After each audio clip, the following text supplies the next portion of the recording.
সপ্তাহের ব্যবধানে রাজধানীর বাজারগুলোতে বেড়েছে মাছ, মুরগি এবং সবজির দাম।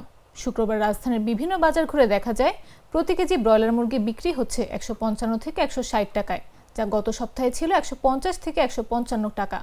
এদিকে টানা বৃষ্টিপাত এবং পরিবহন সংকটের অজুহাতে 10 থেকে 30 টাকা পর্যন্ত বেড়েছে বিভিন্ন সবজির দাম। তবে আলু, পেঁয়াজ ও রসুনের বাজার এখনও স্বাভাবিক রয়েছে। মাছের বাজারেও দেখা গেছে ঊর্ধ্বগতি।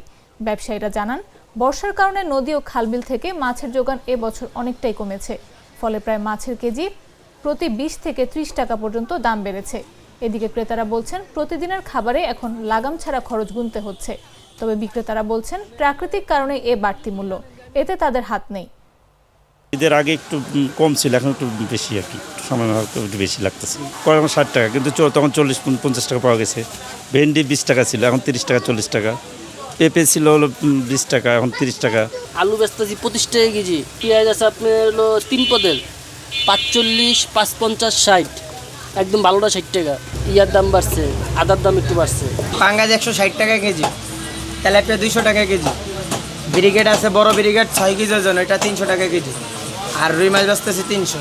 আজকে ব্রয়লার বেচতেছি 155 টাকা, আর পাকিস্তানি কক এটা হলো আপনার 290 টাকা, আর হাইব্রিড কক হইতেছে আপনার 270 টাকা।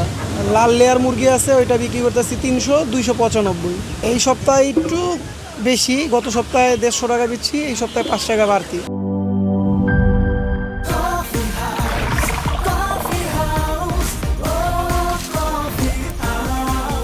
কফি হাউস, প্রতি চুমুকে আড্ডা জমে।